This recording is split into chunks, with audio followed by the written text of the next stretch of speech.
Hello बच्चों, let's read the question which says that the highest rate of respiration occurs in a dash and their core resultant of respiration is released in the form of dash।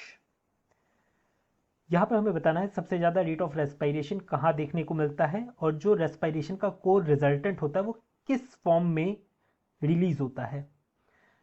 Option A में दे रखा है कि germinating seeds होता है rate of respiration high और heat की form में ये रिलीज होता है। ऑप्शन बी में दे रखा है A is growing shoot apex, B is water. Option C दे रखा है A root tip, B carbon dioxide. Option D दे रखा है A leaf bud, B oxygen. अब देखिए यहाँ पर किस की कॉन्सेप्ट के ऊपर बेस्ड ये क्वेश्चन है। Here the key concept for this question is respiration. जब हम रेस्पिरेशन की बात करते हैं, सेल्यूलर रेस्पिरेशन की बात करते हैं, तो ये रेस्पिरेशन या सेल्यूलर रेस्पिरेशन बोल लीजिए, इसका मतलब क्या हुआ? इसका मतलब होता है कि हम किसी कॉम्प्लेक्स चीज़ का ब्रेकडाउन कर रहे हैं, जैसे कि फूड हो गया, इसका ब्रेकडाउन कर रहे हैं इनटू स्मॉलर सब्सटेंसेस ताकि यहाँ से एनर्जी रिलीज करी जा सके in the form of ATP और ये एनर्जी को ट्रैप कर सकें हमारी बॉडी। ये इसका कोर पर्पस होता है। जैसे कि हम देखते हैं प्लांट्स में, हमारी बॉडी में क्या चीज चलता है? ग्लूकोज का ब्रेकडाउन चलता है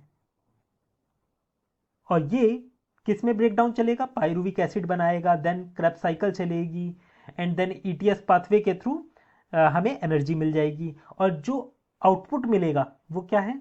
CO2 प्लस वाटर, यही तो मिलेगा। ग्लूकोज किसका बना होता है? C6H12O6 और ब्रेकडाउन प्रोडक्ट क्या है? CO2 प्लस H2O प्लस ढेर सारी एनर्जी, यही होता है। तो यहाँ पर हमें कैसे पता चल रहा है कि कॉम्प्लेक्स चीज का ब्रेकडाउन हुआ है? CO2 से पता चला है और यही चीज हम देखते हैं रेस्पिरेटरी क्वेश्चन के थ्रू कि वॉल्यूम ऑफ CO2 कितना रिलीज हुआ है। वॉल्यूम ऑफ CO2 इवॉल्व्ड या released upon volume of oxygen consumed, volume of O2 consumed, यही तो देखते हैं, है ना। यहाँ रिलीज्ड लिख देते हैं, ठीक से, रिलीज्ड। तो हमें क्या पता चल रहा है? हमें CO2 से पता चल रहा है कि कितना रेस्पिरेशन हुआ है। तो ये किस फॉर्म में रिलीज होता है? CO2 की फॉर्म में रिलीज होता है। तो यहाँ पर B CO2 सिर्फ एक ही में है, ऑप्शन सी में। तो यहाँ से आपको सिर्फ B पता लगा लोगे, आराम से इसका आंसर पता चल जाएगा। वैसे भी आप लोगों को पता होना चाहिए रेट ऑफ रेस्पिरेशन किसमें सबसे ज्यादा होता है? जिसमें मेटाबॉलिक एक्टिविटी सबसे ज्यादा होती है। मेटाबॉलिक एक्टिविटी, और मेटाबॉलिक एक्टिविटी किसमें सबसे ज्यादा होती है? जो एक्टिवली ग्रोइंग टिश्यूज होते हैं, एक्टिवली ग्रोइंग टिश्यूज होते हैं। जैसे कि ऑप्शन 1 में भी देखोगे जर्मिनेटिंग सीड एक्टिवली ग्रोइंग है, तो इसमें भी रेट ऑफ रेस्पिरेशन हाई होगा। ग्रोइंग शूट एपेक्स यहाँ पर भी ज़्यादा होगा, रूट टिप में भी ज़्यादा होगा, लीफ बड में भी ज़्यादा होगा। तो ये सारे ऑप्शन ए में जो दे रखे हैं इनमें सब में मेटाबॉलिक एक्टिविटी ज़्यादा होगी, पर इन सब में इससे बात करी जाए, सब में से सबसे ज़्यादा किसकी होगी? तो ये जर्मिनेटिंग सीड में सबसे ज़्यादा होगी।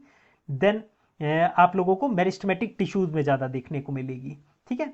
और ये जो रूट टिप दे रखी है, शूट एपेक्स दे रखी है, यहाँ पर मेरिस्टेमेटिक टिश्यूज पाए जाते हैं। तो यहाँ पर हमारा करेक्ट आंसर कौन सा है? ऑप्शन सी इसका करेक्ट आंसर है।